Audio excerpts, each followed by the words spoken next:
Welcome to the National Telehealth webinar series. Today we're going to hear from some experts at USAC about the Rural Healthcare Program. My name is Becky Sanders. I am the Program Director for the Upper Midwest Telehealth Program. Next slide. As you can see on our map here of all the telehealth resource centers, we have 12 regional resource centers throughout the nation and 2 national resource centers.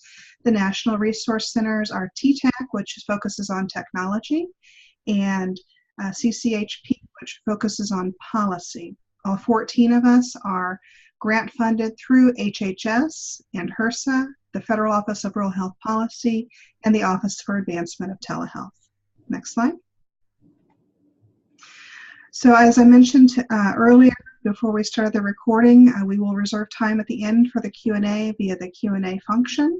We will have a post-webinar survey. We are recording today's webinar, and we will post that on our YouTube channel and as well as on the National Telehealth Resource Center website. So with that, I'm going to go ahead and hand it over to a couple of wonderful ladies at USAC that are going to present today's session. Thank you so much, Becky, and thank you for having us, and happy Rural Health Day to everyone out there that joined us. We're so happy to be here to talk to you about the Rural Healthcare Program. We've both been working closely with the Rural Healthcare Program here at USAC for about 3 years, so we have a lot of knowledge and we're really eager to share it with you. Unfortunately, our Vice President, Karen, is in a meeting right now. We hope she can join us in a few minutes, but until then, we're going to take it from here. So this presentation is just an overview of Rural Healthcare 101, a very basic overview of the program, how it works, and how you guys can get started. And I'm Annabeth Wunsch. If you have been to a telehealth resource conference in the past few years, you might have met me at our booth, or if you've ever worked with Rural Healthcare and the help desk or called, you might have talked to Jennifer. Anyone through RHC? Yes, you've gone through Jennifer, and then hopefully again, like I said, Karen will be joining us in a few minutes. And here's our agenda today. Like I mentioned earlier, and Karen's here. We're just getting started, and we're going through the agenda, so you haven't said anything. Ladies, I have a request for you guys to speak more loud. Sure, we can do that. We'll project. All right, so here's our agenda today. Like I mentioned earlier, this is a very broad overview of our rural healthcare programs. There's a lot to learn. There's for each program, and you'll see that further in the presentation. So we're going to give you a bird's eye view of what the programs are about. We're going to get into if you're eligible, if your facility can participate in the program, and the steps on how to get started and involved in the program. So with that, I'm going to pass it over to Karen to give you a little bit more about the basics of the program. Hi, how are you? My name is Karen Lee, again with the Rural Healthcare Program. Apologies for being just a little bit late this afternoon. But this afternoon we wanted to give you an overview of the program and really just a 101. Let me take a couple minutes and just walk you through some of those basics. So as you may know, the Rural Healthcare Program was developed really with an eye towards providing financial assistance in the sense of dollars that would go to service providers to allow healthcare providers to have the connectivity that they need. Specifically, the program provides discounts for telecommunications and broadband services to eligible healthcare providers. And where we have authorization to provide funding every funding year, up to $400 million, we provide that funding to fund things like administrative expenses for USAC and also to administer the program, as well as most importantly, to provide dollars for the telecommunication services that you may need. And so what do we do? Well, at its core, we provide dollars to support funding to ensure that a healthcare provider like yours is connected. Connected for the purpose of activities like telehealth and telemedicine. That money goes directly to the service provider, who then will offset your costs by providing that discount back to you. So effectively what that does is ensure that where a bill may be $100, that to the extent that the healthcare provider receives an award from USAC, that their contribution to the service provider may be a fraction of that amount. Ladies, I'm still getting requests for you guys to speak louder. Okay, I will try even louder. I apologize No, that's all to right. my colleagues here because I'll probably sound like I'm yelling at them. But is this a little better? Yes, that's better. Okay. Act like you're talking to the crowd at the end of the 50-yard line. Yeah, here I go. I can do that. Okay, so what is universal service? So just to kind of bring it back to the basics, universal service, the Universal Service Fund, are dollars that are collected from telecommunication companies with the sole purpose of ensuring universal service, universal access and connectivity across the country. Telecommunications providers are required to provide this contribution under the Telecom Act of 1996. Those dollars are collected on behalf of the FCC, where USAC administers both the collection, the award, and the ultimate disbursement of those dollars. To get into lay terms, to the extent that you have seen your own phone bill and looked at the line items in that phone bill, universal service dollars effectively collected from anybody who uses telecommunications, has a cell phone or a landline. Those dollars are then aggregated by the service provider and then put into this fund. Ultimately, the idea of universal service is based on the fundamental principle that every person should have access to a baseline level of communications. That's to say, everyone should be connected at a very basic level to ensure health and safety, but also, just as a broad kind of public policy matter, and the democratic connectivity of our country. So I spoke a little bit about this in terms of where the funding comes from.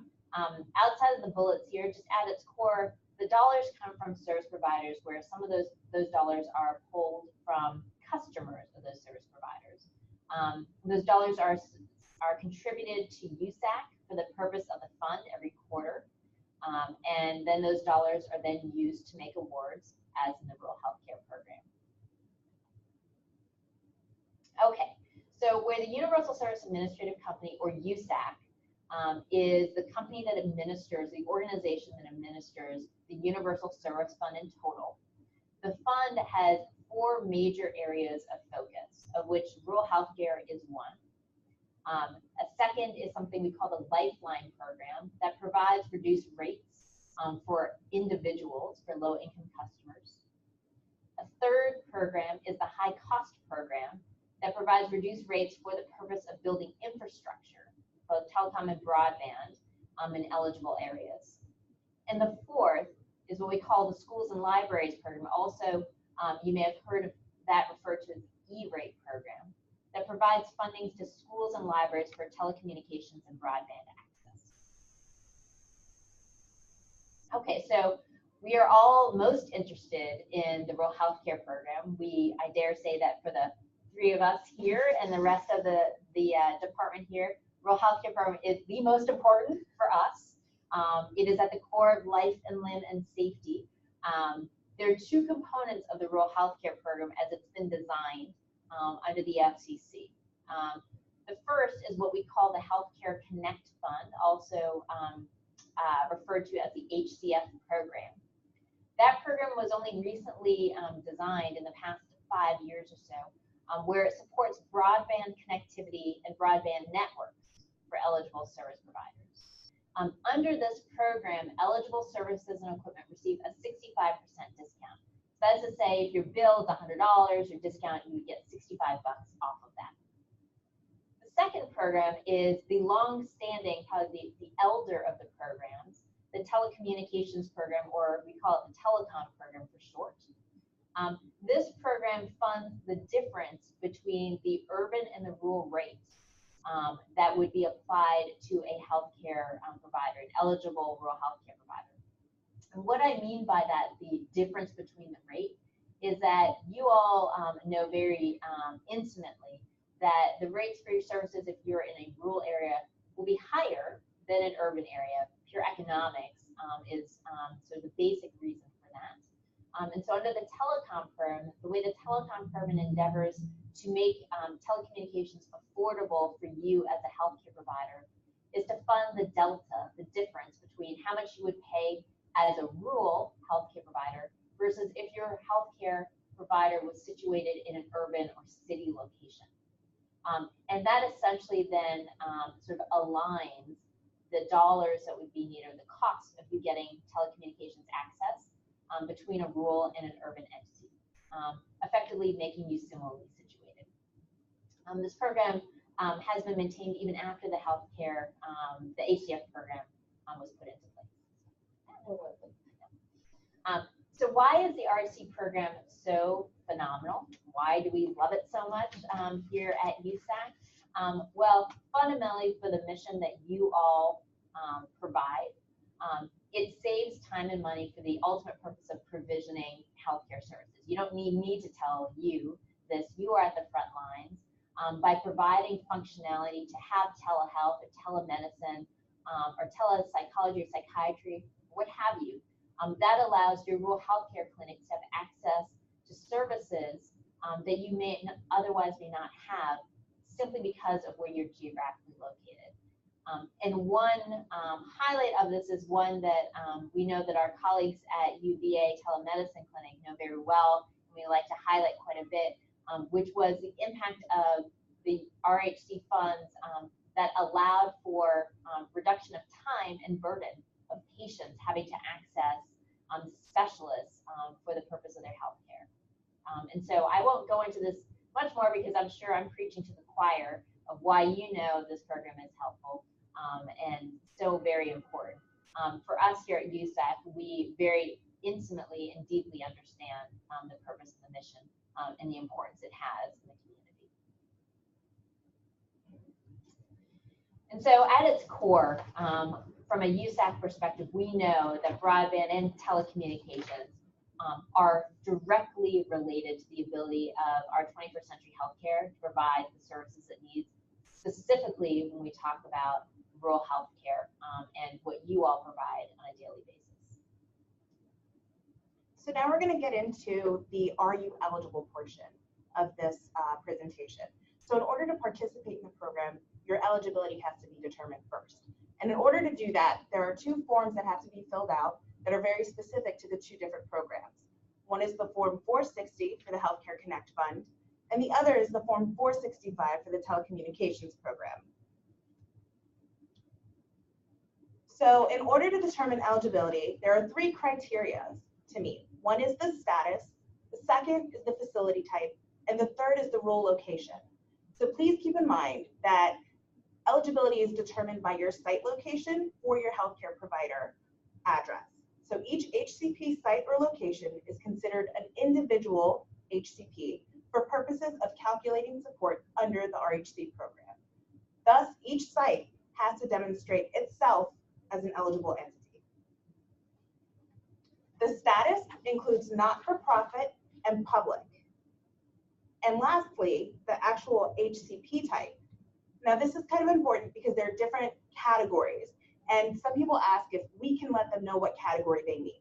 Unfortunately, eligibility has to be determined at the time that you submit a form. So if you just take into consideration the types of HCPs that are eligible and see if your site meets that. One of the first ones is post-secondary educational institutions, which offer healthcare instruction, and this includes teaching hospitals and medical schools. The second includes community health centers, or health centers providing care to migrants. We next have local health department or agencies, community mental health centers, and not-for-profit hospitals. Now, we also have rural health clinics, and this comes up a lot. People want to know what defines a rural health clinic. And essentially, a rural health clinic is a healthcare provider that provides eligible outpatient services for an approved rural area. We're going to get into rurality a little bit further, but it is important that these sites are in rural locations that are deemed rural by the criteria that we have listed on our website, and that they provide outpatient health services. Next are dedicated emergency departments of rural locations for for-profit hospitals. We also have part-time eligible entities, skilled nursing facilities that are known as SNFs, and consortia of the above entities. And we're going to go into consortia a little bit later. So as I was saying, it's really important to be aware if you are in an eligible rural location. Our website has some great resources, including a rural lookup tool, and we're going to go in later about how to navigate our website and where to find these really important links and resources. So just remember, individual HCP applicants must be located in an FCC approved rural location to be considered rural. So how do you get started? This is a big question for people. It's a pretty simple process, but it does involve the submission of a form before you actually get an account and account holder information, including login credentials. So before you begin or before you submit a form, you should decide whether to apply for the Telecom program or the HCF program as an individual HCP or a consortium. You should get familiar with the application process. And we do have some helpful links on our website. If you go to usac.org /rural healthcare, you can go and look at each individual program and then see process overview, which shows you everything from determining eligibility, competitive bidding, requests for services, and invoice. And you can always contact USAC with any questions. We have email and phone call availabilities, and we are more than happy to walk you through the process or give you some helpful pointers on maybe something that you're a little bit confused on. So remember, in order to get started though, in order to have credentials, you must submit the eligibility forms, which include the FCC Form 460 for the HCF program and the FCC Form 465 for the Telecom program. So let's go to the HCF program, which is the Healthcare Connect Fund. There's a couple of key features. The first is that it provides support for broadband connectivity and broadband networks for eligible healthcare providers. Healthcare providers may also apply as part of a consortium or as an individual applicant. And this is very unique to the Healthcare Connect Fund program, as consortia is not eligible within the Telecom program. With the Healthcare Connect Fund, there's a 65% discount, which covers both eligible broadband services and HCP-owned infrastructure. Eligible non-rural HCPs can participate if in a majority rural consortium. And this is important. A majority rural consortium means that 50% of the sites within that consortia are rural HCPs. And it also provides connections to offsite admin offices and data centers, which are eligible for support. And a couple of benefits to the consortium program. So the consortium program allows for the creation and growth of broadband and HCP networks. It allows for lower administrative costs, the sharing of medical, administrative, and technical expertise. And it can also include ineligible HCPs as part of a network that benefits from negotiated rates. However, these sites cannot receive direct HCF program support and must pay their fair share of the network costs. Another benefit of consortia is that it provides an improved quality and reduced cost of healthcare through leveraging broadband consortia's connections to consortia. My apologies, that last one was a tongue twister. Now for the Telecom program. Keep in mind, you can only be in a rural location to be part of the Telecom program, but it does offer the urban-rural rate differential, as Karen discussed earlier in our presentation. So here's a breakdown of what is available for individual and consortia applicants within the Healthcare Connect Fund program. So as you can see, this is a very helpful chart that shows you that individual applicants are eligible to get eligible services, reasonable and customary installation charges, lit fiber lease, and also recurring charges. However, please note that dark fiber is not included on that as a guaranteed eligible cost. Consortium applicants also receive the same benefits. However, they also receive benefits for upfront payments for IRUs, leases, and equipment. Included in that is also for individuals connection to research and education networks, HCP connections between offsite data centers and administrative offices. And for consortia, it's that plus upfront charges for deployment of new or upgraded facilities and HCP constructed and owned facilities. In addition to that, equipment necessary to make broadband services functional is eligible for both individual and consortia, while equipment necessary to manage, control, or maintain broadband service or dedicated healthcare broadband networks is only available for consortia applicants.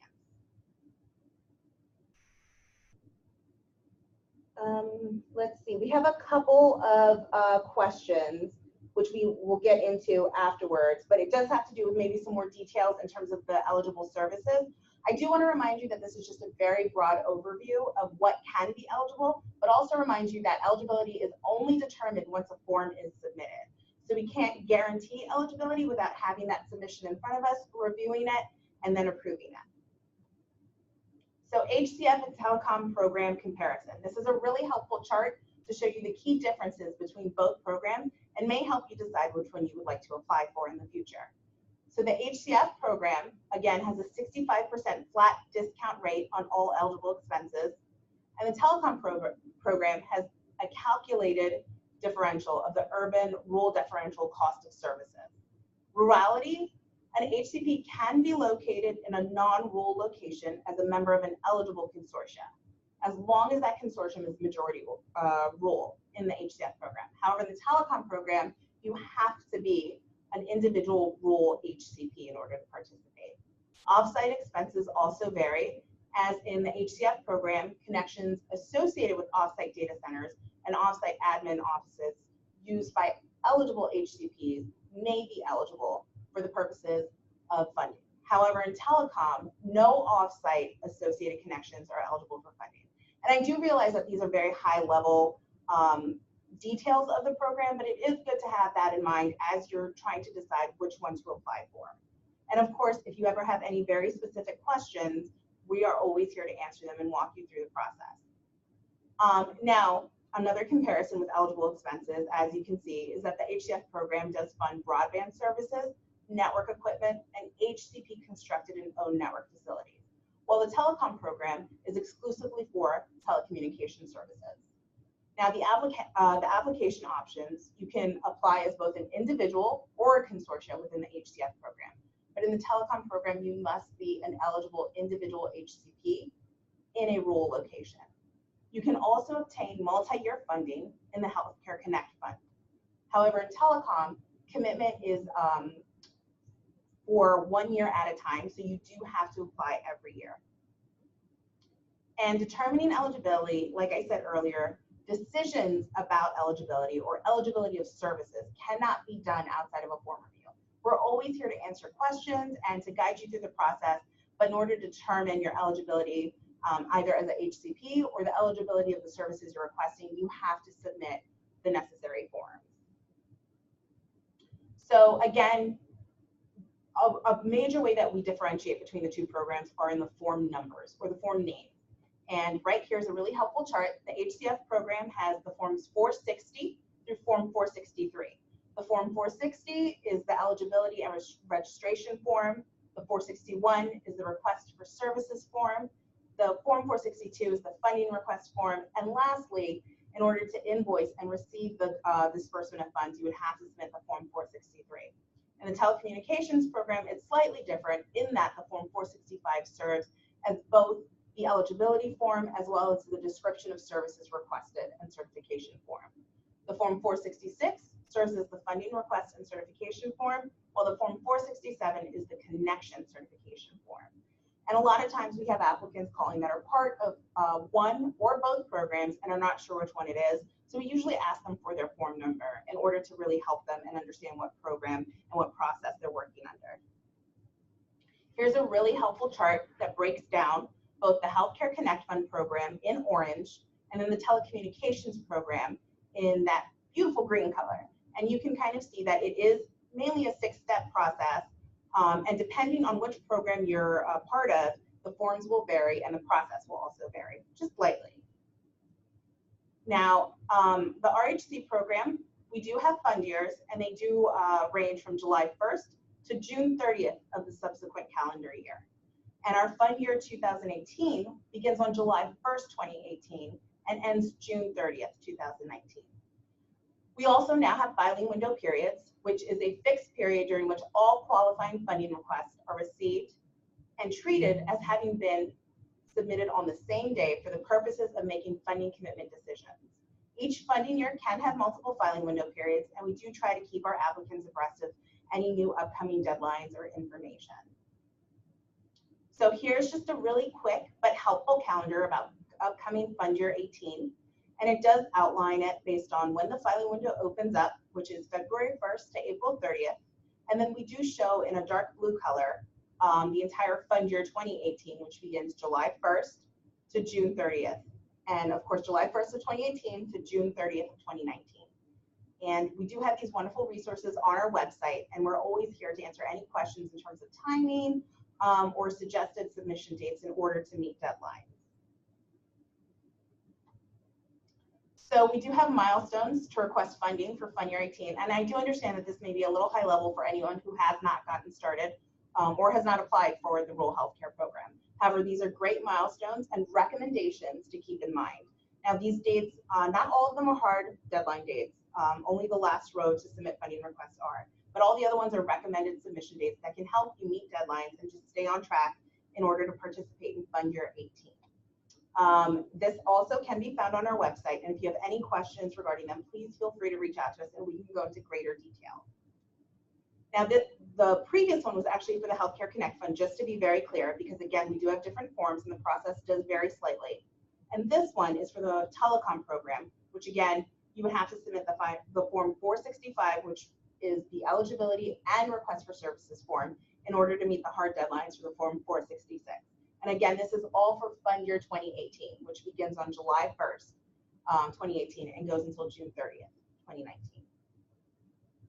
So now we're going to get into our really helpful training and resources. And we have a couple of them on our website, and we also have listservs. But please know that you can always email us, and we're always a phone call and email away to helping you just get started in the program and be very successful within the rural healthcare world. Thanks, Jennifer. And just to reintroduce myself, I'm Annabeth Wanch. I've been here for 3 years, and my main focus at rural healthcare is on training and resources and helping the applicants have successful participation in the program. So this slide shows a few of the resources that we have available to our participants. Webinars like the one you're in now. We have a monthly newsletter, which is a bit of a roundup of some of the latest news and timely links to help you as we go through the funding year. We have training videos and handouts. This list can grow whenever you want. So if you have a topic that you think would be a great resource for other applicants, please reach out to us. We're more than happy to work with you to get a video up, discuss it in a webinar, make a new handout for everyone. We're definitely here to help you guys and get you through the application process and get you funding. Like I mentioned, we do have a couple of webinars coming up this year. These ones, if you're not in the program, they might be a little in the weeds for you, but as you prepare to apply to the program, I highly recommend that December and January webinars. A request for services webinar is going to go into detail about that 461 and 465, letting service providers know what services you're looking for, picking your competitive bidding evaluation criteria, and kind of getting you ready to go for that January 1st day when you can submit these forms. And then the funding request webinar is right before that funding window opens. So if you are ready to go and submit your funding requests and have your 461 and 465 in and approved, go ahead and join that webinar, and we'll let you know about the submission process, what supporting documentation you may need, and anything else. And of course, people can ask questions during the webinar. You can ask questions before, and we'll try and address them during the webinar as well. And they're also recorded. So we did these webinars in the spring. So if you'd like to go back and view those ones from March and April, they're on our website, and I will get to where you find those. So here is our website. Jennifer mentioned it earlier. It's usac.org/RHC. And this is our Healthcare Connect Fund homepage. So you can see in those red boxes, we have latest news, we have quick links. The latest news is where you can find the latest news for the program. So if there's upcoming webinars, if there's announcements from the FCC, you'll find them right on our homepage. And our quick links, we change those pretty regularly. Those will be just a quick link to wherever something important for the program. Invoicing is coming up for many of our HCPs, so you can see that the invoice deadline lookup tool is there. And then also right there on the left side, you can see our trainings and outreach link, which will take you to our vast library of all of our resources. So that's this page. You can see we have our upcoming webinars. This is a bit of an old screenshot, but now that is updated with the registration links for those webinars that I mentioned earlier. We also have our handouts and resources. So that calendar that Jennifer talked to earlier, you can find that under our handout slide. And then our webinar recordings are in our online learning library. So any webinar that we have had in the past, you can find it there. There's a lot of helpful videos too about invoicing and just certain parts of the application process. So it's a great resource to just kind of dig around our trainings and outreach page and see what you can find, and it'll help you learn a little bit more about the program. We also have some very helpful search tools. These are great for both healthcare providers and service providers. We have a commitment search. You can find funding information for past funding years. So any healthcare provider that's gotten a funding commitment from USAC, you can use our commitment search and see where they are, how much money they got, and also our search posted services. This is for our service providers who do have to bid on the services. So even if you're submitting your 461 and want to see what other healthcare providers are putting on their forms, this is a great resource to just dig through. You can search by state, zip code, and see what other healthcare providers in your area are asking for if they're receiving funding. So those are great tools, and they're right there on our homepage as well under search tools. So as we move through the getting started process, Jennifer mentioned this earlier, the next part would be to contact USAC with any questions. So we have a great help desk, rhc-assist@usac.org, and if you email us, there's a good chance that Jennifer is going to reply to your email. She's always on there making sure everyone is getting the help they need. And also our phone, 800-453-1546. Again, you'll get Jennifer and myself. We have a great team of analysts that are actually reviewing your forms, that are just ready to help you get through that process, answer your questions, and make sure that you're submitting your form correctly, and you have all the help you need. So after you've done all that, I know it seems like a lot of information, but the next part would be to just go ahead and submit that first form, which is the eligibility form, the 460 or the 465. And as Jennifer mentioned earlier, everything's done online through MyPortal. So once you are ready to submit your form, you'll go to our website. Oh, that's a little further up. Ladies, we do have, excuse me just a second, we have someone who has raised their hand, Florence Fee. Florence, do you have access to the Q&A? Can you ask your question there? I do not have the ability to open up a audio line.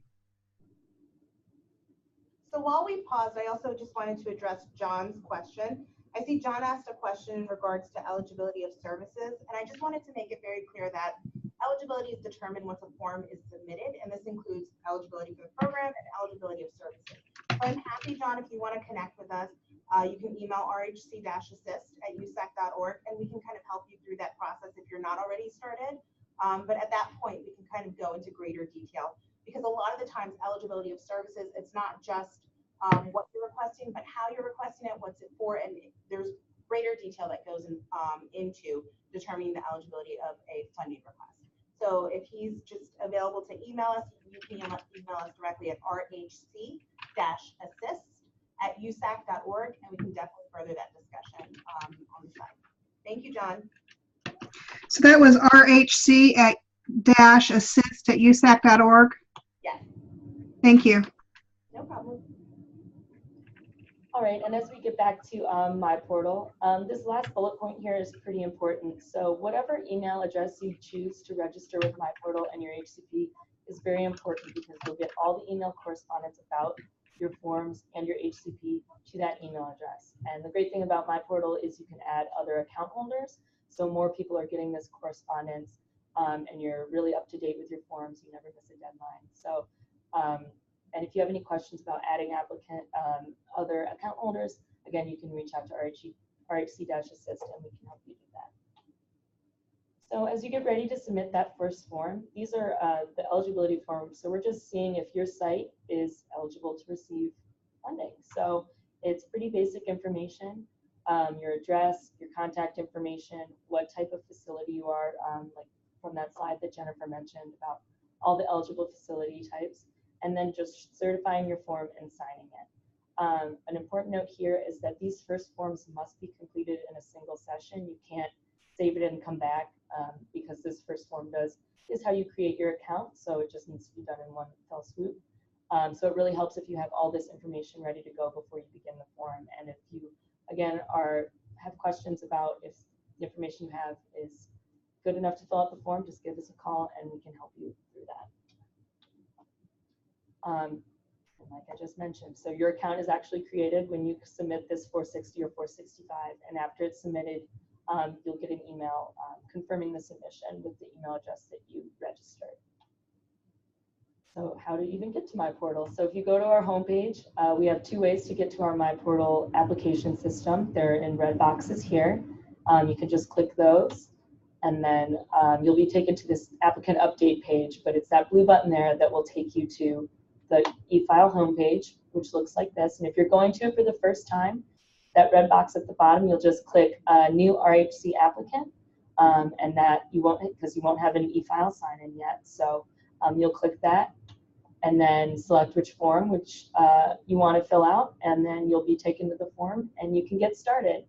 We're not going to get into the 460 and 465 walkthrough process, but we do have a webinar recording online that does walk through the process, gives a lot of really good best practices and tips for filling out the form. So if you go to our online learning library, you can watch that webinar today if you want to get started. So that's kind of the quick overview, but we're happy to take everyone's questions now. If there are any more, I know people have probably been holding them for the end, but fire away. I did want to provide one just point of clarification. You can participate in both programs. So one HCP site can both participate in the Healthcare Connect Fund and the Telecommunications Program. The only stipulation is that you're not requesting funding for the same service. So say you have a clinic that needs both broadband and telecommunications funding, feel free to apply to both. Any other questions from anyone out there?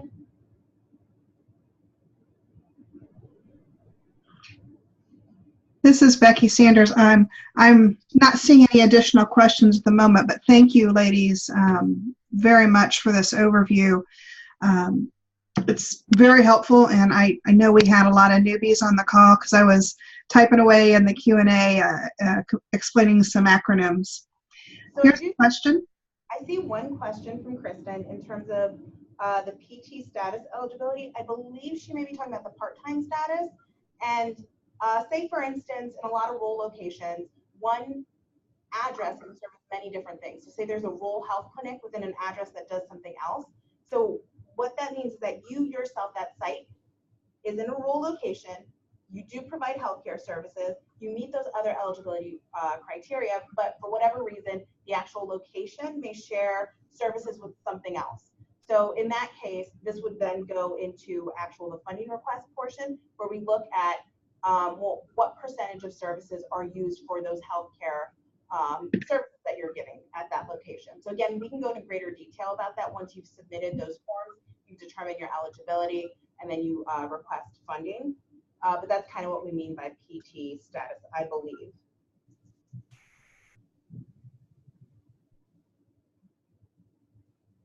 So Kristen, you also asked another question about where do we find the rural lookup, and it is on our website. If you go to the Rural Healthcare Program, you will see a location. I'm not sure. Yeah. So if you go to our website, just on the homepage, select either Healthcare Connect Fund or Telecom Program. On the left side, there should be a button that says Tools, and within that, there is a rural lookup tool. The thing I know.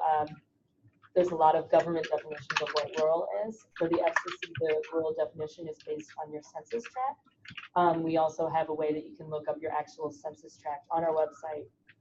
So I think it's like a 6-digit number, but all those tools are available on our website, so you can see if your county and your location is rural or non-rural. So John, I see you have another question about funding used for equipment purchasing. We do allow, again, as a stipulation, eligibility for services must be determined at the time that a form is submitted. However, equipment necessary to make broadband services functional, so to make those key factors functional, is eligible. However, again, you have to submit a form, and that's determined once a review is complete.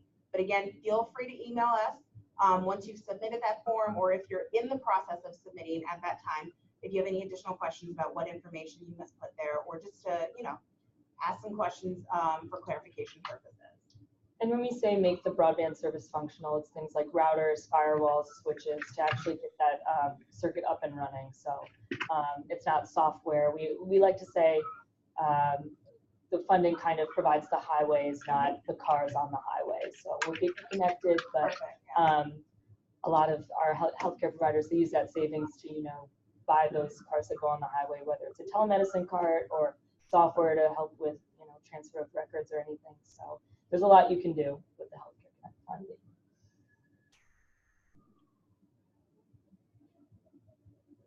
So, Catherine, I see that you have a question about nurse practitioner-run school-based health clinics.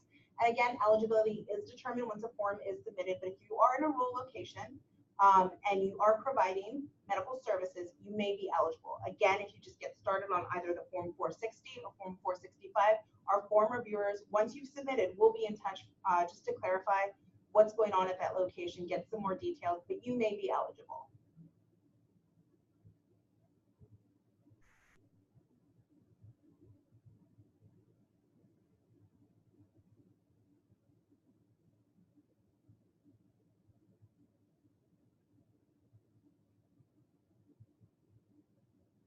So I see your question, Florence, and that's a really great question. We work with the healthcare provider. Could you reiterate the question? Sorry. So Florence, you asked, maybe this is not part of your remit, but sorry, my glasses aren't that great. But the problem we're finding is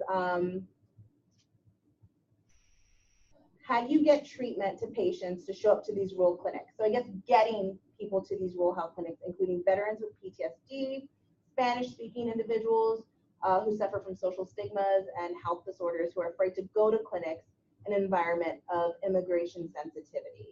So I don't know if you want to answer that question. Yeah, I mean, I think Florence, it's a really great question when we step back from the rural healthcare program and think about systemically the broader issue, which is how do we deliver healthcare services to individuals in rural areas where they may not already be considering going to their local clinics without and not have the awareness that those clinics may have access to some of the specialized care.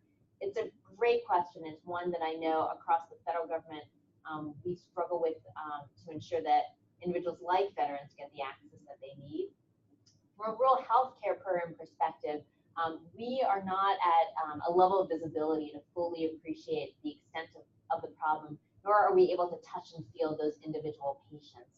And that's where I think the telehealth centers and the resource center here is a great resource to be able to continue to get that message out. We also know that there are many associations, both private kind of nonprofit associations as well as state and local centers that are focused on rural health care and how to provide that rural health care service to the constituents of that area. And I think those are excellent networks to help get the word out. I think the challenge that you're raising is really a symptomatic one of a broader problem. But what we hope, and as we've seen in the rural healthcare program where we've expanded over the years, that word is slowly getting out that these areas of connectivity can be serviced as more and more patients go to these rural healthcare clinics and find the services that they need provisioned through telehealth, telemedicine, or other avenues. That'll continue to get the word out. But I think you raise a really important issue that is certainly broader than our one program here. But I think it can be addressed through forum like the Telehealth Resource Center and other similarly accentuated organizations. Thank you, Karen.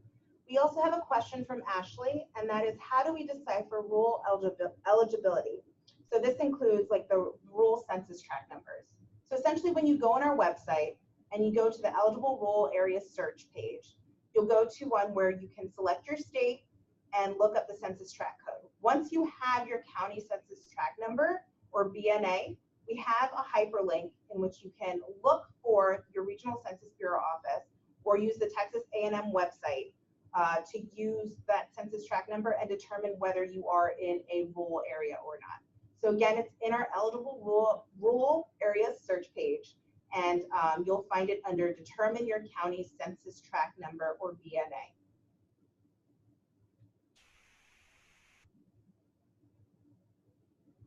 So Florence, I am actually a Spanish speaker, and I do understand helping people that do speak Spanish. And we do have a couple of other staff members that are on the phones and emails that do speak Spanish. So whenever we get a question, they might transfer it to me or another individual, but we do try to assist anyone that does call us. And whether that might take a little bit more time, just to make sure we have the translation correct or we're understanding their question, we do try to go out of our way to service people that are also Spanish speakers.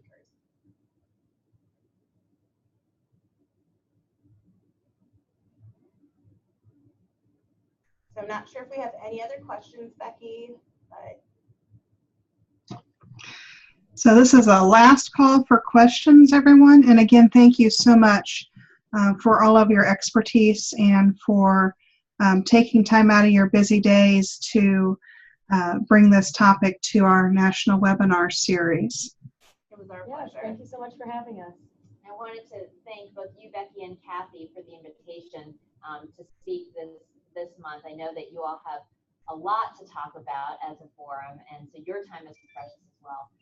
So thank you for the opportunity for us to give this one-on-one and continue to explain and hopefully demystify the process in the rural healthcare program. Yeah, it's a great program.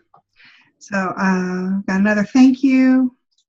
I'm going to go ahead and take just 1 minute we always like to get feedback for our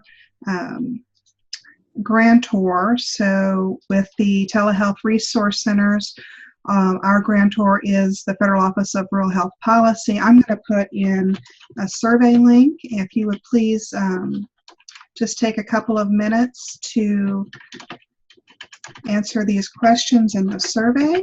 And there's that link for you. This national webinar series goes every third Thursday of the month, and during the RSVP process you have the opportunity to answer the question yes or no if you wanted to be informed of future webinars. The next webinar we're going to have is actually in January 18th. It'll be hosted by the Southeastern Telehealth Resource Center, and it is a children's hospital that is going to talk about their Anytime, Anywhere program. We decided not to host our webinar in December due to the holidays and many folks that take off the last half of the month. So, and last chance for questions. I don't see anything else. So thank you again all for your time today. Thank you. Happy Thanksgiving and happy National Rural Health Day. Yeah, thank you. Thanks. Bye. Have a good afternoon, everyone.